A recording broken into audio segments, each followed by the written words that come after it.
ఉన్న బంగారాన్ని విడిపించి ఆ రోజు ఆన్లైన్ రేటుకే మేము కొంటాం. Sharma gold company. ఓం శ్రీ మహాగణాధిపతయే నమః. విశేషంగా 2025 ఒకటో తారీఖు ఒకటో నెల 25 అంటే మొత్తము 11 సంఖ్య అనగా లాభానికి సూచిక. 2025 9 శుభసూచికమైన సంఖ్య కనుక పూర్ణ సంఖ్యలు అవ్వడం వలన కొన్ని కోటాన కోట్ల మందులకు రెండవ సంఖ్య అంటే విక్టరీ సంఖ్య విజయానికి ధనానికి ప్రతీక అని, 9వ సంఖ్య నవగ్రహాలలో పూర్ణ సంఖ్య అవ్వడం వలన అన్నింటా విజయం పలికేటువంటి ఈ సంవత్సరం అని చెప్పి మనమందరము గుర్తుపెట్టుకోవాలి.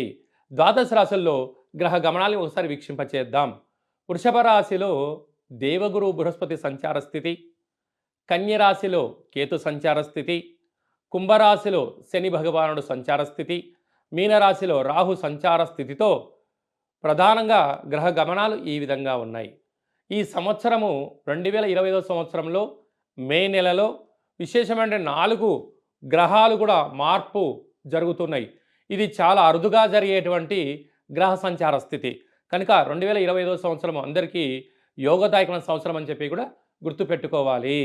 మకర రాశి వారికి 2025 సంవత్సరంలో ఎలా ఉండబోతుంది, ఆదాయ వ్యయాలు ఏంటో ఈ వీడియోలో సవివరంగా సంపూర్ణంగా తెలుసుకుందాం. మకర రాశిలో ఏ ఏ నక్షత్రాలు వస్తాయనగా ఉత్తరాషాఢ నక్షత్రంలోని 2, 3, 4 పాదాలు, శ్రవణ నక్షత్రంలోని 4 పాదాలు, ధనిష్ఠా నక్షత్రంలోని 1, 2 పాదాలను కలిపితే మకర రాశి. చాలామందికి పుట్టినటువంటి కాల సమయంలో డేటా బర్తులు లేనటువంటి కారణం వలన పేరు యొక్క మొదటి అక్షరాన్ని అనుసరిస్తూ ఆ రాశిని తెలుసుకునే ప్రయత్నం చేద్దాం. బో, జా, జీ, జూ, జే, జో, ఘా, గి అక్షరాల వద్దన మకర రాశి జాతకులే. మకర రాశి యొక్క అధిపతి శని భగవానుడు.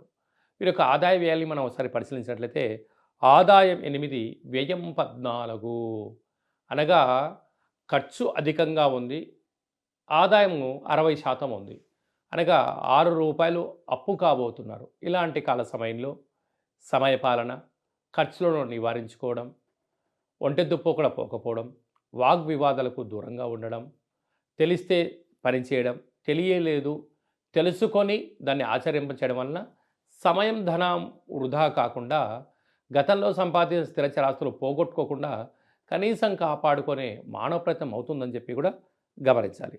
అదే కాకుండా ఈ సంవత్సరము సేనాధిపతి నరాధిపతి కూడా ఈ శని భగవానుడే అవ్వడం వలన ఈ మకర రాశిలో ఉండబడిన వారందరికీ పెద్ద అదృష్టమే ఉంటాయి. అంటే ఈ సంవత్సరం పెద్ద గిఫ్ట్.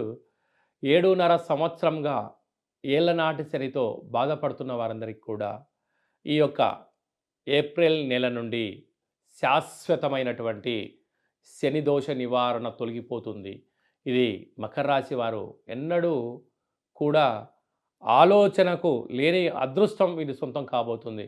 కనుక శని భగవానుడు పోతూ పోతూ ధర్మ మార్గంగా ఉండబడిన వారికి మంచి అవకాశాలు, ప్రధానంగా మెడికల్ స్టోర్లు, వాటరు, మెడిసిను, వైద్యము, ఆయుర్వేదము, అలాగనే అనేక రకాలమైనటువంటి పశు వైద్యశాలలు, హోటల్ వ్యాపారాలు, చిరు వృత్తులు, కాస్మెటిక్ బిజినెస్ చేసేటువంటి అంటే ఈ క్రీములకు సంబంధించినటువంటి జిమ్ సెంటర్లు, నీటితో కూడుకున్న ఆహార ఉత్పత్తులు, జల ఉత్పత్తులు, పాల ఉత్పత్తులు, పెరుగుల ఉత్పత్తులు, వీరందరికీ వ్యవసాయ సోదరీమణులకు, ఆర్గానిక్ పంటలు పండించేటువంటి వారికి, స్వయం వృత్తులు, సేవా రంగాలు, ఆధ్యాత్మిక చింతన, పూల వ్యాపారాలు, పండ్ల వ్యాపారాలు చేసేటువంటి వారందరికీ కూడా మంచి అవకాశాలు రాబోతున్నాయి.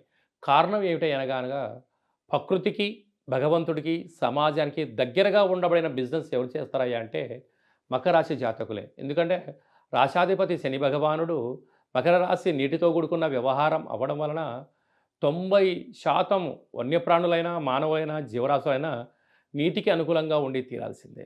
అలాంటి వీరు వ్యాపారం చేయడం వలన వీరు అనేక మందికి చాలా దగ్గరి సంబంధాలుగా ఉండడం, మానవ సంబంధాలుగా చూడగలిగినట్లయితే ఆధ్యాత్మిక చింతనతో మంచి స్థాయికి ఉంటుంది. మానవ సంబంధాలని మీరు ఒక్కసారిగా వ్యాపారంగా మార్చి ఆర్థిక సంబంధాలుగా చూసారా, కొంతకాలమే అది గడుస్తుంది. మరికొంతకాలం వెళ్ళిన తర్వాత వెనక్కి తిరిగి చూసే పరిస్థితి కనపడపోతుంది.